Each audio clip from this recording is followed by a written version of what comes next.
Hi everyone, hope you're doing well from wherever you're watching this channel, depending on your time zone.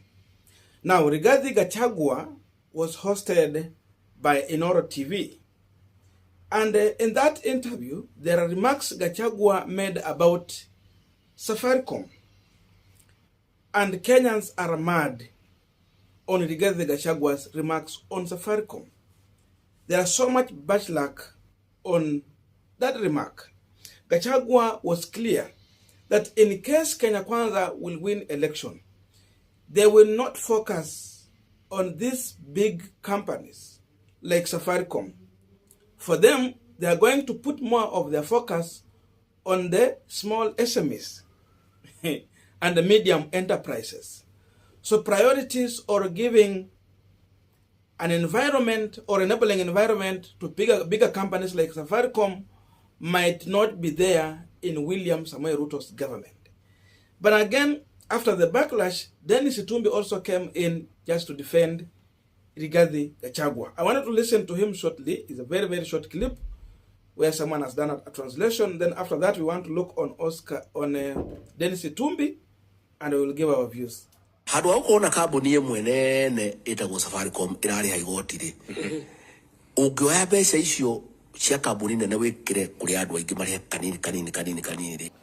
Now, this is what Dennis Itumbi has shared. They have long translation. Here, a transcript. We have agreed to change focus from the big companies to SMEs.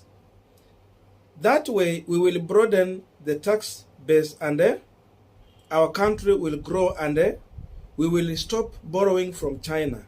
Instead of having one big company called Safaricom, we will have many small companies paying taxes and employing our people, not only one company. So that is Dennis Itumbi. He goes on and on, but we want to focus on the issue of Safaricom because that's what people are talking about. Now we are continuing with our panel discussion, but just a quick request.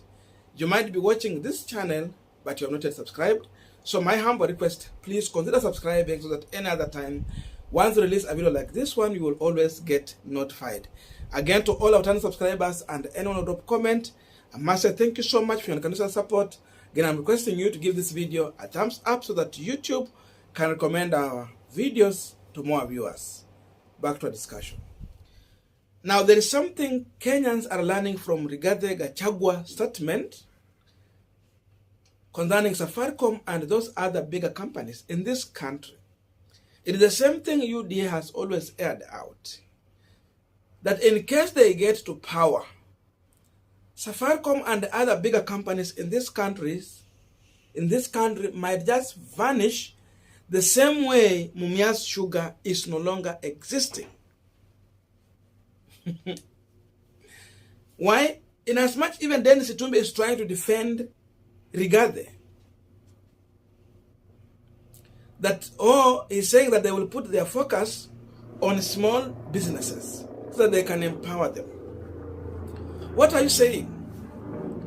I think the best company, the best government should put their focus more on both. Give an enabling environment to people like Safaricom company because they have shown that they can perform well. And also give the enabling environment to this other small scale business and medium enterprises so that they can have favorable competition. And in return, yes, you have taxes. But if you will not focus on giving a good enabling environment to people like Safaricom company, what do you mean? It means Safaricom might die. And if Safaricom will die, my question here, yes, you are saying that you will enable other business to start so that many people will come into the employment by having their own business. But how many people are we going to leave jobless if Safaricom might go the same way Mumias Sugar went? How many people Safaricom has employed directly? There are so many. And how many people has Safaricom employed indirectly? So many people.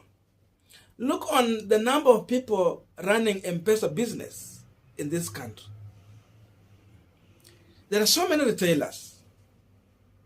What do you mean? So if you refuse to give a focus on such performing well company, then it end up dying. How many families are going to vanquish in poverty in this country?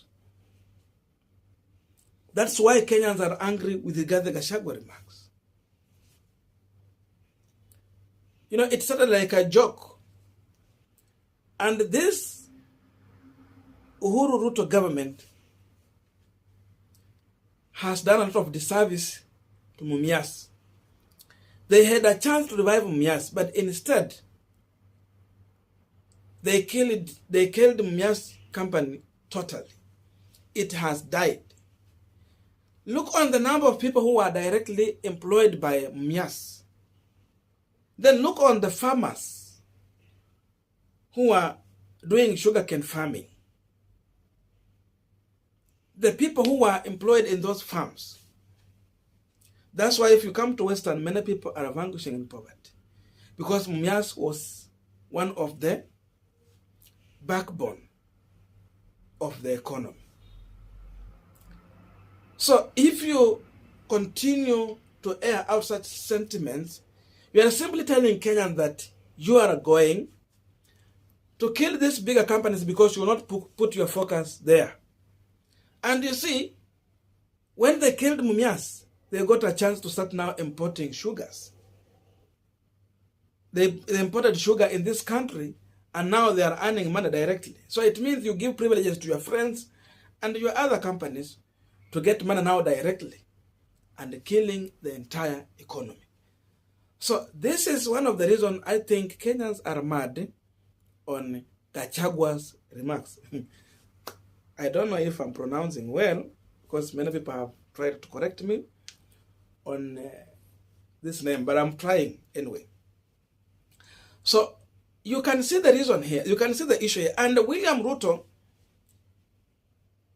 is not showing Kenyans on how it's going to implement the bottom up. Because it means you are bringing resources down. Raila, I think, has tried to do that. I think devolution is a kind of a bottom up. Who brought devolution? Raila Amolo Odinga. And the other people were at goodwill. And who was against devolution?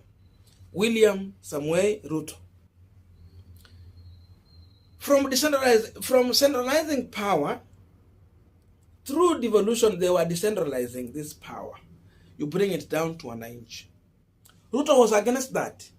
So how do you explain how you will implement bottom up when you was against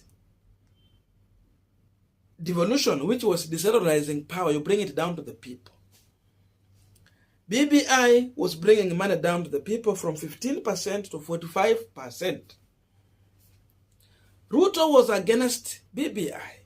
He was against bringing down money to the people from 15% to 45%. So how are you going to implement bottom up if you are against bringing more resources from the national government, from the executive, down to the devolution, down here mashinani, pesa zikuja mashinani? He has evidently clearly shown us that he is against that. He celebrated when BBI was defeated. So how will he implement this also before he tells us the issue of bottom up, before Rigathi Gachagua and the team come out to tell us this? So you can see what they speak, they do contrary opposite to what they're talking about. Even the bottom up they're talking about here, it might not happen in their government. Because for them to prove us that bottom up is going to work, they should have supported devolution. They should have supported 45% to come to counties. They have been against all this. So what do you learn from this? It means if you, again you have a good company that is doing very well,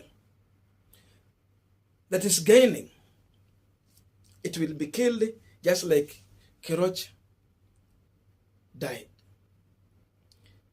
Because for them, they don't want these bigger companies to flourish. You don't know how many people you employ, directly and indirectly. So this can be the worst formation of government. If someone talk about not giving focus on the companies that are doing well in this country. Yes, we have to empower people through small SMEs and medium to come up. But again, you should not remove your focus on the companies that are doing well. Put your eye on those companies, empower them, make good laws that will help them to perform even much more better. And of course, that is one of the ways to create employment. So, people of Western have been crying that they are vanquishing in poverty because Mumias died. But now Kenya as a country will cry once Safaricom will be killed. Because many people, and this small, even these small enterprise businesses who are doing M-Pesa business, they will die also. So, this is the team that might kill the Kenyan economy. If you listen exactly to what they are explaining. Because you cannot bring down those people who are performing well just because you want to raise someone from down. I don't know what to think about this, but that's my view. Otherwise, thank you so much for listening to me up to this far. May good God bless you. See you in our next video, but let us meet in the comment section.